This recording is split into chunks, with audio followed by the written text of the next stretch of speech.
Hello, I'm Dr. Sandra Cabot. Welcome to my webinars, where I share information to give you knowledge and clarity to enhance your health and well-being. I've been a medical doctor for over 50 years, and I know that knowledge is power. So let's go.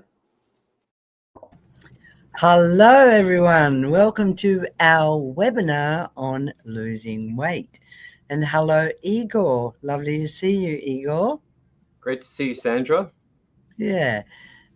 So, one of the most common things we see in our medical clinic is people battling with their weight.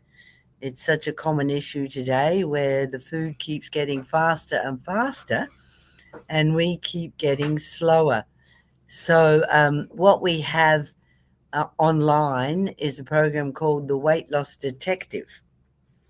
And we look at all the possible causes that could be sabotaging your best efforts to lose weight. There's a lot of people who are really trying to lose weight and they find that it doesn't work. They're a yo-yo dieter, or their weight loss is so slow, they feel tired, they feel disillusioned.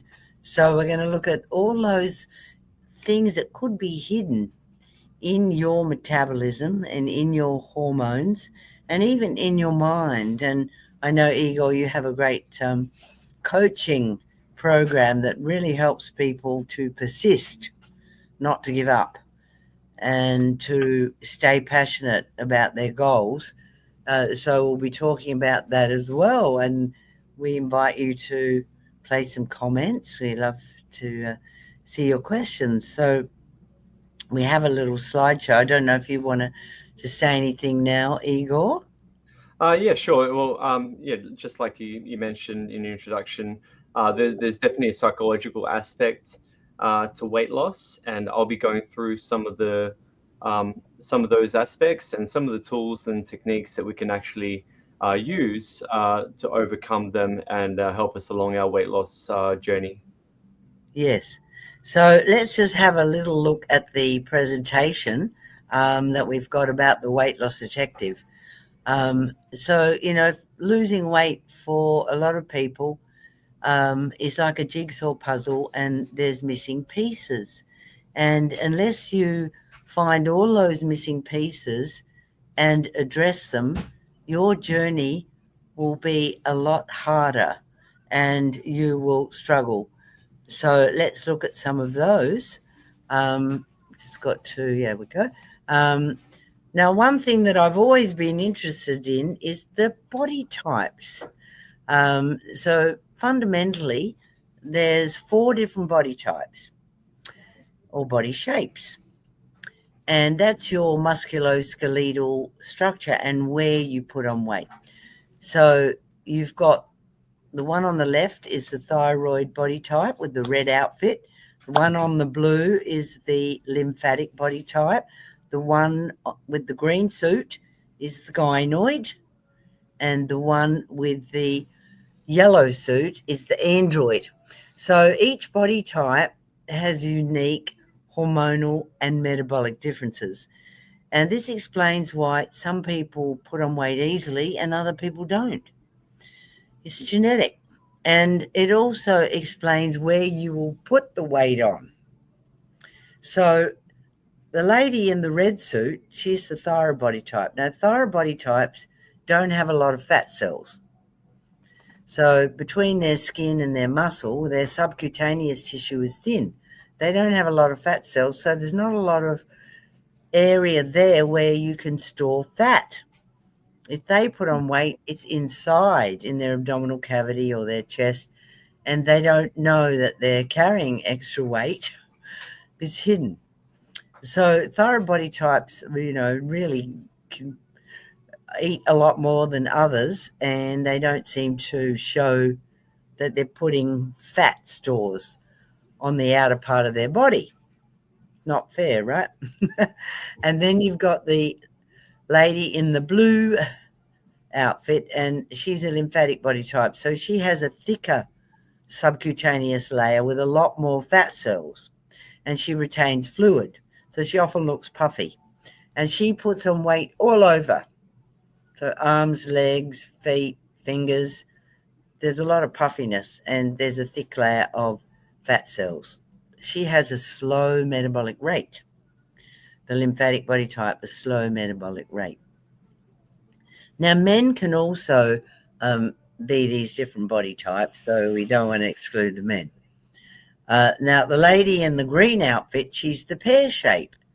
So she only puts on weight in the lower part of her body. We call that the gynoid shape or the pear shape. And so she'll put weight or fat, particularly in her hips and her thighs, and often get a bit of cellulite there.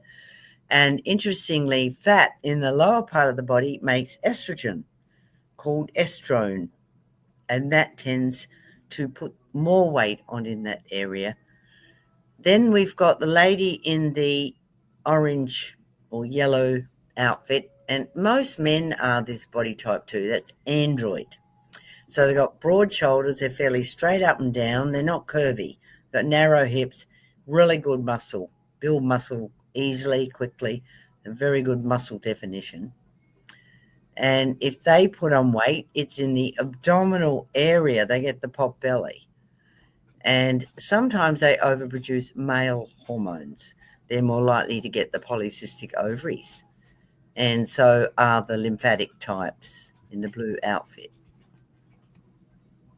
Yeah, so the body types are really interesting. And I know when I give seminars, people always want to know what body type they are. So this is a pear-shaped gynoid. You can see where they put on the weight. Then we've got the android body type, and you can see that they put on weight in the abdominal area, and they often have a fatty liver that goes with that, and that is often associated with insulin resistance, which we're going to talk about. Very, very important. But if you've got excessive weight in the upper part of your body and in the abdominal area, you're going to be insulin resistant, and you'll probably have a fatty liver. And you may get weight gain here around the upper abdomen, a little roll of fat we call the muffin roll. You've heard of that, Igor? Yeah, I call it the one pack. Do you? Yeah, well, that's right. And it's very frustrating. So that is not healthy fat in the abdominal area. It's definitely not healthy. And it can be associated with type 2 diabetes as well. So is it true that people that yeah, actually, you're going to talk about it. So yeah, in the thyroid body, I imagine Yeah, they've got quite a bit in their liver and other parts. yeah. Well, the liver is key. If you're trying to lose weight, you need a healthy liver. So we're going to look at that. We're going to show you pictures of a healthy liver and a fatty liver. There's a vast difference. So this is the thyroid body type. They don't put on weight easily. Indeed, they often ask me, how can I put on weight? But let's say they develop a thyroid problem, or they're really eating the wrong foods, they can eventually put on weight, but they got to try hard. Now, the opposite to the thyroid body type is the lymphatic. So basically, they just look at the wrong foods. They don't have to eat them, they just look at them and they'll put on weight. They have a very sluggish metabolism. And they'll put the weight on all over, and they get edema, what we call lymphedema. There is also another problem that some people have called lipedema. It's different to lymphedema. Lymphedema is fluid. You're just puffy. But lipedema is where the layer of fat under the skin is thick, and it can be fibrous, and it won't budge. It's not very common, But people often suffer and they need to go to a specialist in lipedema. So that's LIPIDEMIA. It's not lympho, it's lipidemia. And surgery is available for those people to remove that thick layer of fat, and it can be very successful. But what we need to do in people with lymphatic metabolism is really speed it up. We can use natural things. We have a formula called Metabocel, which is designed to speed up the metabolic rate. And you just take one tablet at the beginning of your meal. It's a natural formula, so it doesn't have any drugs or anything addictive. It's just herbal. It's got some kelp and chromium and things, and it does help to reduce the conversion of dietary carbohydrate into body fat. Yeah, so you're probably all wondering what body type you are. So you can always email us with a photo of you in your swimsuit, and frontal and sideways. Email liverdoctor.com and we'll have a look and we will tell you what body type you are. And you can also go to sandracabot.com, weight loss detective, and we have a quiz. And you can do the quiz and that will tell you very accurately what body type you are. So that's sandracabot.com, weight loss detective, and do the quizzes. They're a lot of fun. So what's the benefit of understanding your body type? Well, I think it gives you a more focused approach. If you're, if let's say you're a lymphatic, you're going to need something to really help stimulate your metabolic rate. You're going to need exercise that will help move fluid back to your heart. So an exercise bike is very good. Walking, yoga, that'll really get the lymphatic fluid circulating. If you are a thyroid type, you're going to need to stabilize your blood sugar and eat more protein and do muscle building exercises, because thyroid body types, they tend to be very lean on the muscle as well, and they've got a very fine bone structure. You can see their arms and legs are very long and their bones are fine, so they're more likely to get osteoporosis. So they really need the weight-bearing exercise. And then we've got the android. So they're the ones that tend to get the insulin resistance. So they're often not able to eat what we would consider normal or regular amounts of carbohydrate. And they do very well with ketogenic. I mean, not permanent ketogenic, because that's difficult. Because with ketogenic, you usually 20 to 40 grams of carbohydrate a day is very hard to do long term. But they really need to substitute the carbohydrates with protein and healthy fats and vegetables. And if they do have polycystic ovaries, they will not get a regular cycle. They may have excess testosterone where they've got acne and facial hair, so we can give them things to reduce the testosterone. But it's interesting, Igor, that if people are overweight and they do eat a lot of carbohydrate and they've got a testosterone excess, the carbohydrate will increase the testosterone, whereas healthy fat and protein will not. This is particularly in women. So as I said before, each body type has unique hormonal metabolic characteristics. Yeah. So the quiz is great. So go to the sandracabot.com and do the quiz and you'll love it. So interesting. Yeah, I'd say I'm more the android body type.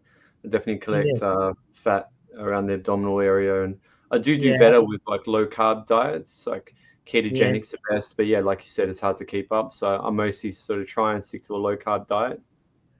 Yes.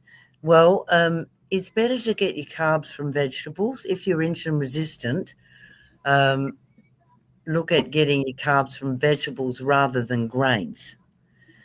So grains is like wheat, rye, barley, oats, rice, and corn.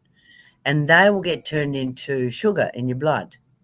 Whereas the vegetables have got more other minerals and vitamins with the carbohydrate, and it's slower released. So it is easier if you try and focus on the vegetables for your carbohydrates. But, Igor, insulin resistance, also known as metabolic syndrome or syndrome X, is very, very common in anybody who's overweight.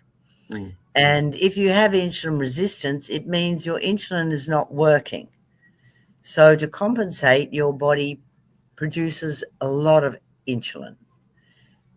So you can end up with very high levels of insulin, even in the fasting state.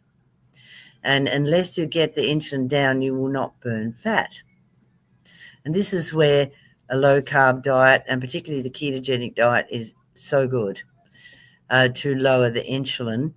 And also, to cleanse your body, because when your insulin gets really low, you do autophagy, where you're producing ketones and your cells will cleanse themselves with the process of autophagy. And intermittent fasting is good.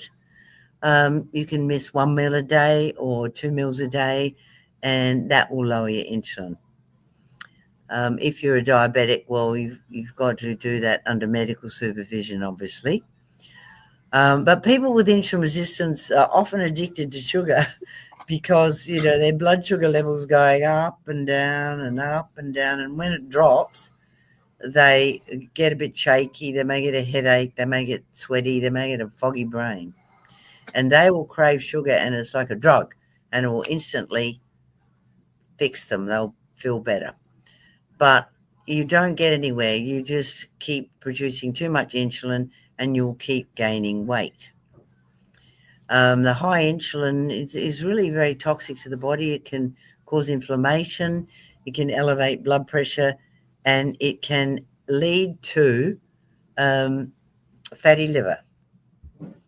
So the insulin tells your liver to store fat instead of burn fat. So and that's basically pre-diabetes, isn't it? It will eventually lead to type 2 diabetes if you don't do anything about it, because your insulin's not working. Your cells are resistant to the insulin, so the insulin cannot get the blood sugar inside the cells where it's needed for the mitochondria to turn it into energy. So the sugar stays in your blood and it damages all the proteins in your body, but eventually it goes to your liver and it gets turned into triglyceride fat. Mm-hmm. And so if you look at a fatty liver under a microscope, it's full of these fat globules, which are triglycerides. And they're also circulating around your bloodstream, and they're very sticky. They will increase your risk of blood clots. So, the high insulin is not only causing you to be overweight, it's also damaging your arteries and damaging your liver. Mm-hmm. So we've got to get the insulin down, and we can do a blood test and we can measure your fasting insulin, and really ideally your fasting insulin should be less than 20. And it's interesting that because so many people today are insulin resistant, the pathology laboratories have moved the bell curve. So it used to be that your insulin should be less than 11, but now they say, okay, less than 20 is normal. But it's not ideal. The lower your insulin, the better. So a lot of people have this insulin resistance and they don't know. It's like an iceberg, it's hidden. Most doctors don't measure insulin. They just measure your blood sugar. So when we measure your blood sugar, it might be slightly elevated, but not yet diabetic, but eventually will go into the diabetic range. You'll know that you can't lose weight. You can see the tip of the iceberg, right? But you can't see what's happening below because we don't measure it often enough. And it's interesting too when we do a 2-hour glucose tolerance test where we give you a lot of carbohydrate, a really sweet, syrupy drink, and then we measure your blood sugar an hour later and then 2 hours later, a lot of doctors don't measure the insulin, but really they should, because in someone who's insulin resistant, the insulin will go way too high. It may go up to 80 or 90, and it stays high. It doesn't come down normally. So after 2 hours, it'll still be up, may still be around 50 or 60. So the insulin level will tell you. Yeah, so it's often hidden, and people don't realize that it's disturbing their metabolism. You cannot burn fat if you have high insulin. And the other hormone we often find is elevated in people who can't lose weight is leptin. Have you heard of leptin? Leptin. That's it's a type of sugar, isn't it? Oh no, No, no. leptin's a hormone. Hormone. Okay. Leptin, leptin, and Hmm. it's always elevated in people who are overweight. So Okay. leptin is a hormone that's made Heard of it. by fat tissue. Right. And your fat tissue, when you've got enough fat, your fat tissue makes leptin and sends it to your brain and says, hey, you don't need to eat anymore. But Ah, it's people ghrelin. become, yeah, it's interesting that it's meant to self-regulate, right? But people who have been overweight for a long time, they become resistant to the leptin, so their brain doesn't hear the message. So they don't switch off hunger. They don't know if they're hungry or not. So they'll eat when they don't need to, and they'll eat too much. They don't have that um, signal that they're satisfied, that they're full. Is So that what we're going to do is get your insulin to work better and improve your liver function. They're the keys. Yeah. is that kind of how the new all the new weight loss drugs work? They slow down, or they make the hunger response, like that signal that you're full, come sooner with small portions. Is that right? Yeah, well, the Yeah. GLP-1 Yeah. agonists, like Ozempic or Mounjaro, Mm. they have several methods of working. They slow down the movement of the stomach, so your stomach doesn't empty um, quickly, so you feel full. Mm. And they're also working on your hormones, your blood sugar, and your insulin, and that helps, the insulin to get the sugar into your cells. So for some people, the Ozempic or similar drugs do help a lot. Um, they definitely reduce the amount that you want to eat, and they are definitely a tool to help you. But it's still good to help your insulin function.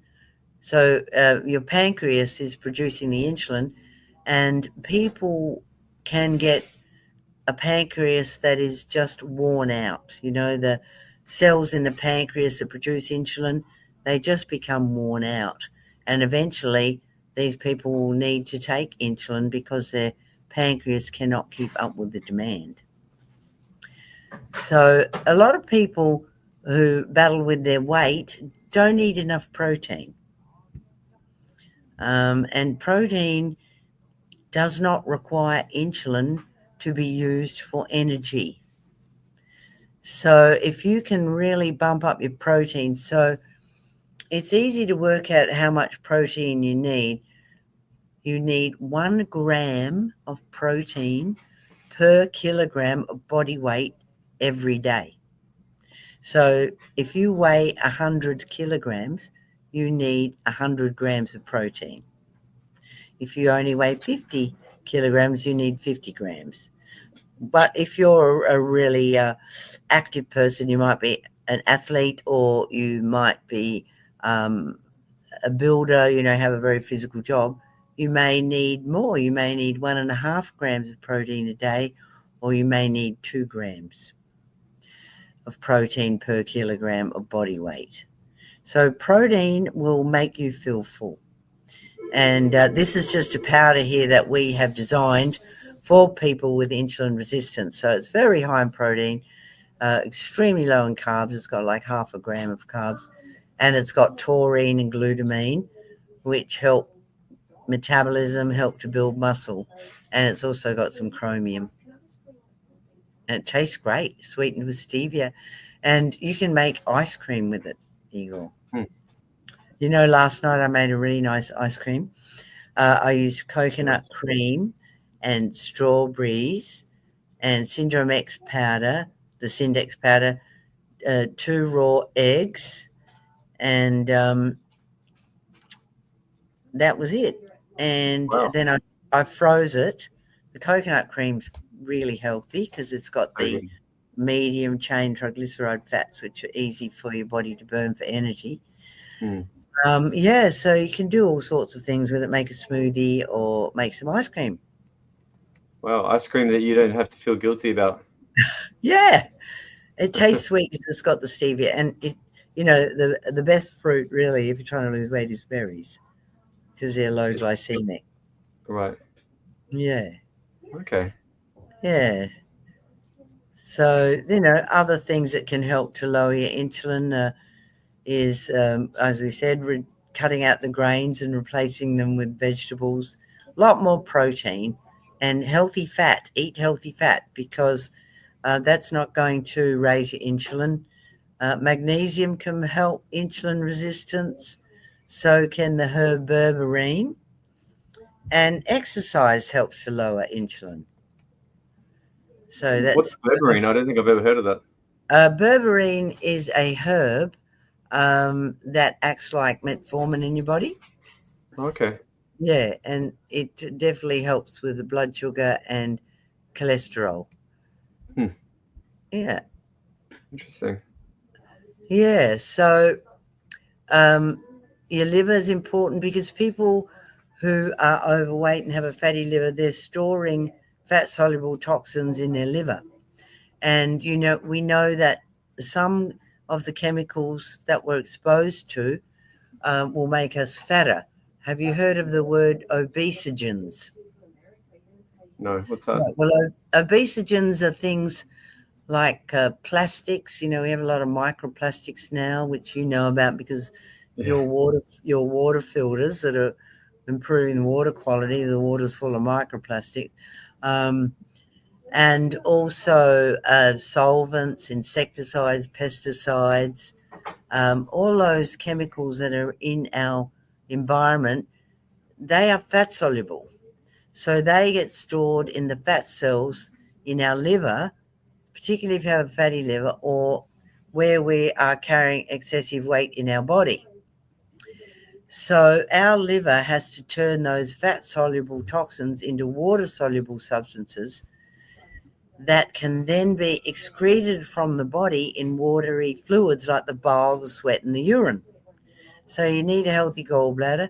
You need to drink plenty of water, and you need healthy kidneys. So your liver's the master detoxifier. So it's breaking down these fat soluble toxins, which we call obesogens. And if they stay in your fat tissue, it's much harder to break down the fat tissue. It's interesting, huh? Hmm. So detoxing is often very helpful for people trying to lose weight. And saunas are also helpful. The So do sauna, microplastics like bind to the fat? Is that what makes them hard to break down? yes. Oh, okay.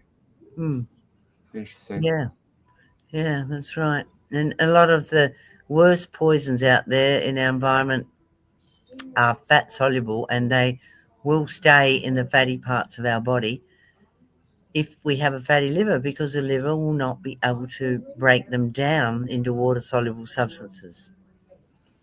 Yes, your liver is key when it comes to losing weight. So this is a healthy liver, Igor. This is a Hmm. beautiful liver. This is my liver, okay? Perfect. um, Don't know how you it's took that photo. red. It's very red because the liver uh, is filtering, 250 gallons of blood a day. Incredible. Well, Yeah, so easy it organ. has a huge blood flow because it's removing all these nasty chemicals from our blood. So a healthy liver is very red, full of blood. And a healthy liver doesn't contain more than 5% fat by weight. If your liver has got 10% by weight fat, you got a fatty liver. So this is a fatty liver. You can see the difference in color. It's got a yellow, greasy appearance. And a fatty liver is heavy because fat is heavy. And it will often be slightly enlarged on an ultrasound scan of the abdomen. So that's a mild fatty liver, and we can reverse that. We just got to get your insulin down and give you a good liver formula. Now, if you don't do anything about having a fatty liver, it can get worse, and you can end up with a very, very fatty liver that is scarred. So the most common cause of cirrhosis today is fatty liver. And the most common cause of liver transplant is fatty liver, caused by insulin resistance. People who are eating processed food full of carbohydrate and full of processed vegetable and seed oils. So these processed foods have got the wrong fats and way too much carbohydrate, and they will damage your liver to the degree where you could need a liver transplant. So what we want to do is we want to pick up your fatty liver here and reverse it, which I've done in thousands of people, and prevent it from getting there. Yeah.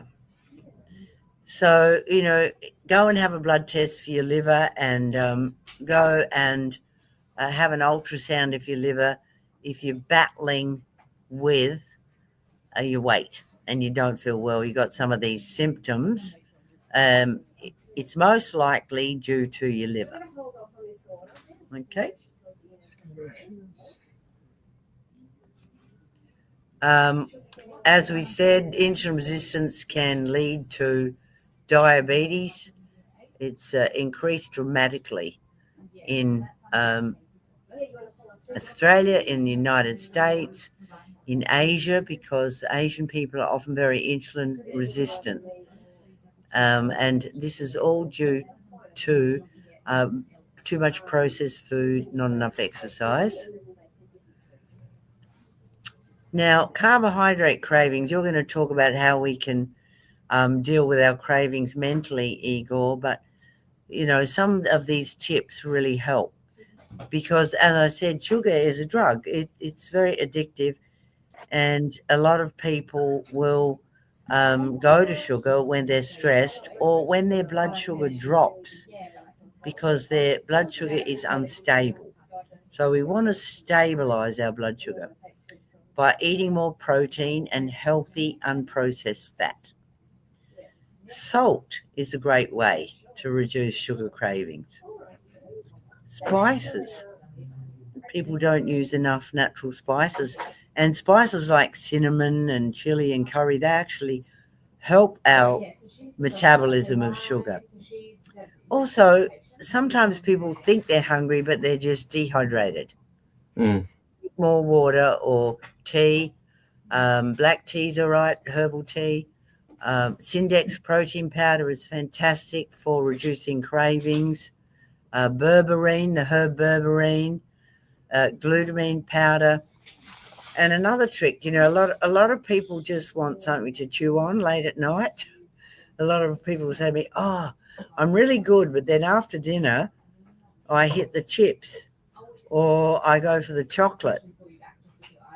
And of course, before bed, that's really bad because that high carb food is going to put your insulin up, and you'll spend all night with unstable blood sugar level. And if your insulin's too high, it might wake you up in the early hours of the morning because your blood sugar drops. So before you go to bed, have some glutamine, or have some Syndrome X protein powder in some water with a bit of coconut cream. Coconut cream and Syndex powder, delicious with a bit of water. Or another thing, chew on some raw shredded coconut because it's giving you the good fats and it's giving you something to chew. Because chewing, relaxes people, and saliva stimulated, which is good for your mucous membrane in your mouth. So all these little tricks can help, and try to relax as well, or do a little bit of exercise. But it's that nighttime munchies that brings a lot of people undone. It's also alcohol, isn't it? Because that's Oh often yeah, sugar alcohol. and Well, carbs. yeah, the alcohol makes you insulin resistant. Yeah, so if you can avoid alcohol on a regular basis, just have it as a special occasion, yeah, that's going to help you lose weight, for sure. Yeah. Yeah, one of my friends switched to just like a zero carb beer. Like that's the only change he made, and he said it already made him lose something like 5 kilos. Yeah, Yeah, absolutely. Well, alcohol, is a liver poison, basically. right. Um, especially if you drink too much. Although carbohydrate is the most common cause of fatty liver, processed food and too much sugar Mm, is the most common cause of fatty liver and cirrhosis, but alcohol is still a common cause. mm, And women are more prone to liver damage from alcohol than men are. mm. Yeah. Now, the Interesting. thyroid, that's what determines our metabolic rate. Um, and our liver and our gut has to convert T4 hormone into T3 hormone. That's an active form. So if you have a really sluggish metabolism, the problem could be that your liver and gut is not converting the T4, which is the thyroxine hormone, into the T3, the active form. And that process is dependent on selenium, the mineral selenium. And in a lot of countries in the world, the soils are increasingly deficient in selenium. It's hard to check your selenium level in a blood test because most of the selenium is found inside your cells. But if you have a thyroid problem, particularly an autoimmune thyroid problem like Hashimoto's or Graves' disease, selenium will help you because it'll bring down the antibodies that are attacking your thyroid. And so your thyroid will work better and be less damaged by the antibodies. And also, the selenium will help you to convert the T4 to the T3. And by improving your liver and your gut with, healthy diet, you're going to be able to convert the thyroid hormone into the right shape. So you can see that it's very finely tuned, isn't it, Igor? Yeah. And this fine tuning of our metabolism is critical because people who really battle with their weight and they really try, if they have these missing pieces to their jigsaw puzzle, they will give up. They will go, it's not fair. I'm really doing everything I can, but it's not working. It's not their fault, right? Their thyroid hormone is out of whack. Their insulin's out of whack. Their leptin's out of whack. Um, Maybe even progesterone. So, with the weight loss detective program, we measure all these things. But people can go into private pathology labs and order their own tests, and they can send us the results. We'll have a look at them from liverdoctor.com. And don't give up. You've got to be a detective. That's why we call our program the Weight Loss Detective, because we don't give up. We find these little missing pieces. So what is the weight loss detective program? Well, the Like Weight the Loss Detective program is on sandracabot.com, and people can do free quiz. They can read the articles, and then if they need the support from a professional qualified naturopath or nutritionist, they can join.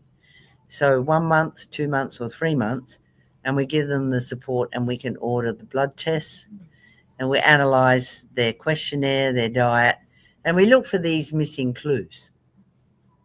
Yeah, very, very critical, because if you are overweight, that's not good for your quality of life. Some people want to lose weight just because they want to look better in their clothes, and that's fine. Or they just want to lose a little bit of weight. They don't want to look like a model, but they just want to be healthy. They just want to get their blood sugar down, their cholesterol down, their blood pressure down, and that will add many, many years to your life. Um, and other people, they've got arthritis and they're in pain because they're carrying too much weight. So there's many reasons that it's critical to keep your weight in a healthy range, and help is there.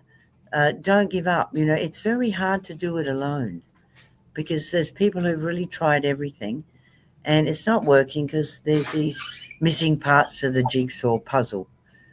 So, yeah, go to sandracabot.com and have a look, and yeah, give us a call or email us. And Igor, you're going to talk to us a bit about the psychology of weight loss, which is critically important Yep. for people who are feeling overwhelmed, or just feeling like, well, they're always going to be this way. Um, and that's the way it will be for them. But particularly as people get older, being overweight is not good. It's going to lead to more degenerative diseases, more inflammation, a higher risk of dementia. And, weight loss, you don't have to lose weight rapidly. Some people want to do that with a keto diet, or they want to do intermittent fasting. But for most people, it's a gradual journey, and it's a journey of understanding your body and your psychology a lot more. Yeah, so Igor, you got a lovely presentation for us, Yep. and you're going to explain it. Yeah. Yeah. Thanks, Sandra. Yeah, that was very interesting. I think I'll rewatch that with my wife. There was definitely some new information, even for someone like me that's been studying functional medicine for many years. Yeah, I didn't know about that herbal remedy. So that's interesting. There's something more. Berberine, yeah, and there's metabicil. Metabicil is a great herbal remedy for metabolism. Mm. And I was just Yeah. going to ask before we sort of move on to psychological aspects. So, what about continuous glucose monitors? Are they? Is it worth getting one of them and just testing it out in different foods to see what spikes your insulin? Yes. Because what I understand, like, it's different for different people. Like, for someone, a banana might be fine. Someone else, a banana will really spike their insulin. Yes, I think continuous glucose monitoring is brilliant, um, because people will say to our weight loss detectives, "Well, can I eat this?" And we'll say, "Yes, you can," but what effect does it have? For Mm, example, some people are gluten intolerant and they don't know it. You don't have to be a celiac to be gluten intolerant. mm, So they'll eat something with gluten and they'll find their blood sugar will spike, even though it may not have been that high in carbs. mm, Some people uh, will just eat too much and they'll spike their blood sugar, and they'll find if they have a meal that's 30% less in size, that their blood sugar will be normal. So I think continual glucose monitoring is excellent, mhm, and it helps you to tailor make your diet, because as you said, we're all individuals, and as we explained, Igor, there's different body types. The thyroid body types don't tend to be insulin resistant, neither do the pear shapes. But the apple shapes and the lymphatic body types, they're often very insulin resistant, and they would benefit a lot from seeing the effect of carbohydrate foods on their blood sugar. mm. Yeah. Yeah, I really think that this should be really part of our education system, like it is in places like Japan, where kids by the time they finish high school, they've already got a pretty thorough understanding of nutrition and how it impacts your physiology. Whereas, like, we don't really know that unless we study it ourselves. And I think that's a big part of the problem is people just simply don't know these things. So hopefully, this episode Yeah. gets out far and wide. Yeah, well, it's critical. I mean, we have so many children with fatty liver now, and Mm, insulin resistance, and type 2 diabetes is coming on in much younger people. So, yeah, I think if children were educated about insulin resistance and their liver and their longevity associated with that, or just their well-being, their energy, their mood. I mean, what you're eating has a huge effect on your mood. And we know that people with the bad anxiety and depression often do extremely well on a ketogenic diet. You just cut out the carbs and they calm right down. And that would be great for children to know about, because there's so many children with anxiety. It's because of their diet and their deficiencies. They're deficient in minerals like magnesium, selenium, iodine, zinc. The deficiencies are huge. Yeah, it's fascinating. Cool. So I'll jump into I'll jump into some of the psychology around weight loss. And I mean, Yeah. obviously, these concepts are applicable to anything, but yeah, specifically to losing weight. Often, what we find is when we're trying to lose weight, or in my case, I had a very fast metabolism growing up, so I was always trying to gain weight actually, because I was always a very skinny kid. Ah. Now I've got the opposite problem, like very easy to put on weight. So Oh, okay. Yeah. yeah, it's interesting. So for example, a lot of people have a limiting belief around, I'm always going to be overweight, or I can't stick to anything, or whatever it is, specific to our health and well-being and our fitness. And what the result of these limiting beliefs is, we end up sabotaging ourselves, and we end up becoming less and less motivated. If we think, oh, I'm always going to be overweight, we think, oh, what's the point? What's the point of dieting? What's the point of exercising? And then we just let it all go, and then live a very unhealthy life, and most likely a shorter one, that leads to more suffering. So that's it's really, limiting beliefs are kind of at the core. So that's why I put this as the first slide. And the way we can address limiting beliefs and limiting beliefs are something that are there all the time. So these are something that are really driving our behavior and our perception. So first we need to identify them. So we need to figure out what is my limiting belief, and that can come through journaling, actually popping your headphones out and going for a walk, and actually actually listening to our thoughts, and becoming aware of them. And then once we become aware of them, then we actually can start challenging them. So if the limiting belief is, I'll always be, or I fail every diet I try, and then you go, okay, is that true? Some I gave up quicker than others. Some I stuck with for longer than others. So you can start questioning it and start seeing, and more often than not, that they're false. So once we actually able to identify them and question them and challenge them, then we can replace them with more empowering beliefs. So something like, I'll always be overweight will be, I will strive to be healthy. So that could be a belief that we can replace it with. And once we wake up every morning, we say, instead of I'll always be overweight, I'm striving to be healthy, and then we can use that empowering belief to guide our decisions throughout the day. And that's far more motivating to have an empowering belief than a limiting belief. And limiting beliefs are never true. Correct. Yeah. So, and then we reinforce these new empowering beliefs with affirmations and visualization. So I'll get into that in some of the next slides. Yeah. So emotional eating, this is I think we're all guilty of it. Not just the stereotype of like someone going through a breakup and reaching for the ice cream tub. Although if they've got your kind of ice cream, then that may not be such a bad thing. That's right. But Sindex ice cream, coconut cream is delicious. there you go. Yeah. And we're all guilty of it. I know when I'm going through stressful situations, I'll often turn to just really unhealthy food. And I am doing this exactly to actually turn that around. Great. So yeah, we've all done it. We're going through a stressful situation, whether it be a breakup or something at work or something with family or whatever it is, and we seek comfort in something that's like high in sugar, high in fat, ice cream, pizza, burger, whatever it is. So the way, obviously, this is never good for us, especially when we're going through when the trigger is happening quite often. So that could be something at work, or maybe difficulty in your relationship, or whatever it is.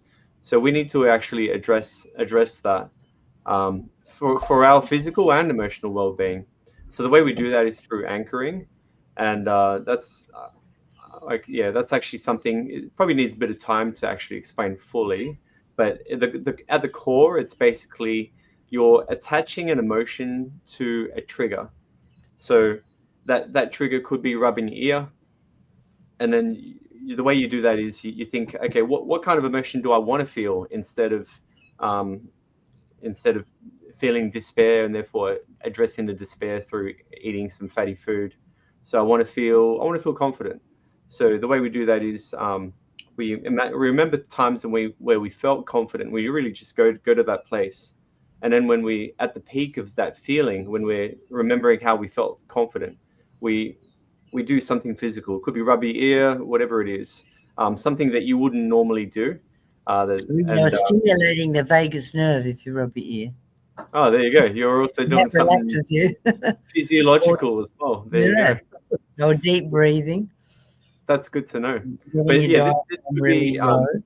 this could be anything. It could be touching your nose. So, like it doesn't really.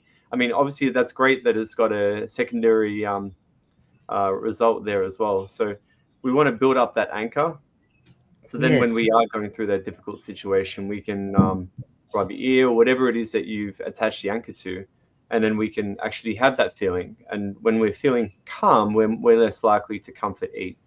We don't need to comfort eat because we're already feeling calm and relaxed. So exactly. that's Yeah. yeah, that's a really powerful one. So visualization. So if we just say I want to lose weight, it's like, okay, I've lost a kilo, like we've achieved it. But we got to be specific with our goals. So we got to Yes. say, okay, by this sort of the SMART methodology is a good one: specific, measurable, actionable, realistic, and time bound. So if you say, okay, I want to lose, and it's you might be able to weigh in on this. It might actually be something like I want to. It might not even be weight. It might be a percentage of fat because you got some fancy scales these days. You can actually measure your body fat percentage, and that might Yes. be a better goal because often when we're like doing when we're going to the gym, we're also putting on muscle, and muscle is actually heavier than fat. So you might be losing weight but gaining muscle, but then losing fat and gaining muscle, but then your overall weight might be the same or even more. So you Yes. might think to yourself, oh, I'm putting on weight. What's going on? So you got to get specific with the goal that you want. Yes.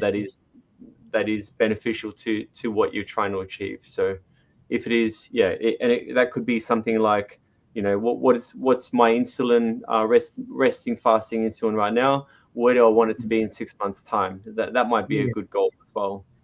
So Yeah. you just get really specific, and then Yeah. what we want to do is actually visualize the outcome. So when like say I want to have a body fat composition percentage of say 20% in 6 months' time. What does that look like? In my head, it might look like, okay, I can actually see my abs for the first time since I was 16. So Yeah. I might visualize myself, yep, walking down the beach. Instead of having my pot belly, I've got some abs. Great. That's inspiring. I'm visualizing that. I see it. I feel it. I feel good about it. And then that gives me motivation to go to the gym, to actually eat healthy, and all the other things I need to do to actually get there. So Yes. And another visualization. good thing would be, a glucose monitor. Continual Mhm. glucose monitor, have a goal of getting that down into the healthy range. Yep. You can get monitors that give you your ketone blood sugar ratio. So Mhm. you're wanting to see ketones go up and your blood sugar go down. So monitoring is really important. Yeah, definitely. Yeah, Mm. I've been looking to invest in a CGM because I do want to try it for a few months just to see what foods spike my insulin and which ones don't. Because what I've read from people It like spikes your blood sugar. Yeah, because blood insulin, sugar, that's what I'd say. yeah, So is a blood test. And it's quite a labile hormone, so mm, it has to be very accurately measured. But the ketone to glucose ratio is a good thing to know. You hmm see your ketones coming up, and that's good because then mm, you know you're burning fat. yeah, I actually when I first started, when I first tried the keto diet many years ago. Yeah, I did get one of those. You kind of prick your finger and then you put it back in the digital meter and it tells you what it is. Yeah, so Yeah. that was interesting. Like when I thought I was in ketosis, I wasn't quite there yet. So it actually took me a bit of time just to get to that place of metabolic flexibility where I was able to slip into ketosis more easily. So it wasn't immediate, which was interesting. Okay. Yeah. Yeah. It takes patience. It Mm, takes time to change your metabolism, so that your insulin comes down gradually, your leptin comes down gradually. mm, And, it's interesting with the Ozempic drugs that if people don't improve their diet for 2 weeks before they start them, they'll usually get very bad side effects. So let's say they're eating a lot of carbs like they normally do, and then bang, they go onto the Ozempic. They get a sudden drop in blood sugar. They'll often get really bad side effects. mm, So it's much better that if they improve their diet, go low carb for 2 weeks before they start the Ozempic. The side Interesting. I effects didn't know that. are pretty, And yeah, yeah, that's the other thing about like these GLP weight loss drugs. They don't address any of the other issues you talked about around like vitamin deficiencies and anything like that. So that people think they're a silver bullet, but all mm, those other aspects that you talked about don't go away. Like they're there and they're that's probably more right. pronounced. Yeah, well, it's a jigsaw puzzle. You got to look at all the parts, Mm, and then you'll lose more weight, and you'll feel better. mm, It's not uncommon for people to stop the GLP-1 injections because they do lose muscle, um, and from their face they can lose fat, so they can get the Ozempic face, look a bit tired and drawn.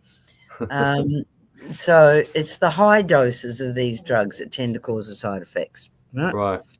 Interesting. And if people stick on the lower doses, it's much safer, and they're also doing the other things, then the drugs will work better Mm, and they'll be healthier. Yeah. definitely. Yeah, Yeah. just one of the tools in the toolkit, I guess. Yep. So negative self-talk. This is definitely a big one. So this kind of relates to limiting beliefs. Yeah. Um, Oh, okay. Have you bought from us yep. before? And so again, if it's something like I always fail, I'm not disciplined enough, and again, this really cripples our self-esteem. It impacts our motivation and drive. Yeah, no, Yes. So I can. again, we really want to just become aware of our own self-talk. Just start writing it down. It's Yeah. it's quite interesting. The moment we get some of that talk on paper, we think, wow, would I even treat my friend like with this kind of talk? And this is how we're talking to ourselves sometimes or Yeah. often. So then That's right. once we actually write it down, become aware of it. Ask yourself, would you speak to your friend like this? And more often than not, the answer is no. So then you think, okay, how would I speak to my friend if Yeah. they? Great idea. Yeah. So then we can Yeah. write that down and see if we can reinforce and reframe some of that negative in dialogue with empowering alternatives. So yeah, we can. Yeah. It's just something like practicing daily affirmations, and just being compassionate to oneself, forgiving yourself. We all make mistakes. Important to just forgive yourself and be kind to yourself and practice self-love. Like ultimately this comes back to self-love. So Yes. if we really love ourselves, and then that idea of treating our body like the temple that it is really comes into frame. So would we poison ourselves if we loved ourselves? No, we wouldn't. We would really look after ourselves and nurture ourselves. Yeah. I think self-esteem. Yeah. A lot of people have low self-esteem because they think, oh, I'm overweight. I don't look as good as I used to. Mm, You've got to really visualize yourself as being happy, as being confident, and that's what you help people to do. To yeah, definitely. reprogram their thoughts, because that negative thoughts go round and round and round. It's like a neural pathway, and you've got to Mm, divert it. a different way, and you'll grow new pathways, and it becomes easier to think positive. Yeah, definitely. And what I do in my coaching is actually really get down to the some of the deep subconscious aspects, negative emotions. So that's it's important to address those as well, which are often formed when we're young. It's our subconscious. So even though these are great tools, a lot of people might actually need that sort of that unconscious mind work to really address the subconscious beliefs. I agree. Something that I am guilty of, just like everyone else. So you will be trying to do something. So I'll be trying to fast, or I'll be trying to eat low carb, or whatever it is, and then I think, oh no, I've stuffed up my fast. I had some cake at the office or whatever it is, and then I think, well, if I've stuffed up my fast, that means kind of stuffed up the week, so I might as well just not stick to my diet or fasting the rest of the week, which is not the way to go. It's very common and easy to do, but actually, one bad choice doesn't mean the end. We just got to focus on, first of all, how far we've come, because usually when these things happen, we've already done a lot of good. So really reward ourselves for all the good that we've done for ourselves. Pat ourselves on the back, literally do it, and then actually focus on forgive yourself. We all slip up. We're all human. It's fine. No big deal. It's all right. Let's celebrate Hannah's birthday in the office or whatever it is. And then we just we focus on the next. Okay, so I had the cake at lunch. What am I going to have for dinner tonight? Not Domino's. I'm actually going to make myself something healthy. So what is that? Focus on the next meal, not your next choice. And it's all about that idea of progress over perfection, which I love. I've actually got a shirt with that on the back. What does it say, your shirt? Sorry? What does your shirt say? Progress over perfection. Oh, that's excellent. I love that. Yeah. Progress over perfection. Yeah. Related to a non-profit I used to work for, around regenerative agriculture, how some farmers, a lot of farmers will be like, oh, if I can't do regenerative, what's the point? It's like, actually, no, we can all do a little bit. So it's really that idea, just focus on ourselves. Like every day we're just doing a little bit more. Yeah, and you could have persistence over perfection. I like that too. That's a good one. Yeah, because who's perfect? Nothing's perfect. Yeah, no such thing. Persistence will get you there. Motivation is a fickle thing. One day your brain chemistry will be really good and you'll be really motivated. Mm-hmm. The next day your brain may not be making as much dopamine, which is a neurotransmitter of satisfaction, focus, energy, and you won't be motivated. But persistence is a habit. And if you follow that habit, even in a robotic way, you will find that you'll get results. You may not feel like doing it, but it's just so important, that persistence, because it's independent of your emotions. Mm-hmm. Yeah, that's right. Yeah, definitely. And it's important to have a bunch of tools in there as well. So something that I've recently recorded and put together is just a little tool called the Rapid Emotional Reset Method. So it's just a breathing exercise that I guide. I've just recorded my audio on it last week, and I've got an accompanying PDF, so I can post a link to that, and people can check that out for free. I'll post it in the show notes. So yeah, that's something I can offer to our listeners and watchers. Thank you. Great. Okay. Yeah. So have you got any more slides, or that's it? I think that's the last one. Yeah. So we've got a couple of people wanting. We have Elizabeth. Yes. Saliga. How does the sugars in wine affect the liver? Oh, yeah, sure. Well, sugar is sugar. So it's grams of carbohydrate. So if you have a spirit, like just a straight vodka or, a brandy or something with no mixer, there's very little carbohydrate in spirits. So it's really not going to directly affect your blood sugar. Whereas if you have a spirit with a drink mixer that contains glucose, well, then it's really going to spike your blood sugar. Yeah. And then that sugar could increase your insulin, which will get turned into fat. The sugar will get turned into fat in your liver by the insulin. Not that we're recommending that you drink a lot of spirits, because they have more alcohol, which is ethanol. But the most toxic effect of alcohol is the breakdown products of the alcohol. So ethanol gets turned into acetaldehyde. Yep. Acetaldehyde. And that's a liver poison. It's also a poison to your brain cells. We have one that's So, 5 if you had one drink, you're not going to have a lot of those toxic metabolic waste products from the alcohol. But let's say you had 4 or 5 drinks, then your liver has to work really hard. You'll get a build-up of acetaldehyde, and that will directly damage your liver. So that should have answered that one. Yeah. Yeah. Interesting. Yeah. You saw the question from Elizabeth? Yes, that was Elizabeth. Yeah. Oh, yeah, because she asked, so you do virtual consults? Oh, yes, we do. We do virtual consults with people all over the world, telehealth. So, yeah, you just go to liverdoctor.com and you can email us and we'll set one up for you. And we're doing these webinars every week, so you can build up your questions and we'll be able to answer them for you. Cool. All right. Yeah. Well, we're about 1 minute, 6 minutes past the 1 hour.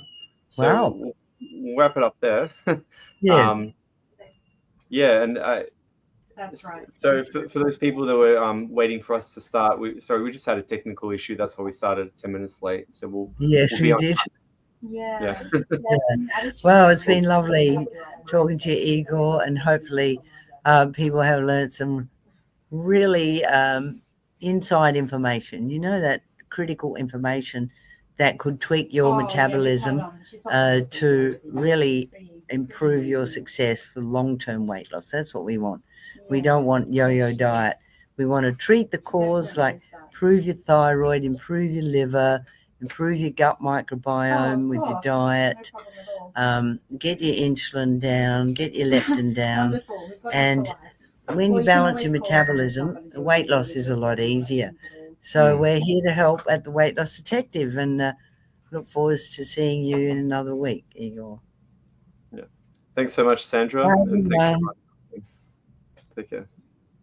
All right. Yeah. Well, thanks for being part of our webinar. If you have any questions or new topic suggestions, email us at support@liverdoctor.com. And don't miss our next webinar. Be sure to follow us on social media and subscribe to our newsletter at liverdoctor.com. Bye for now.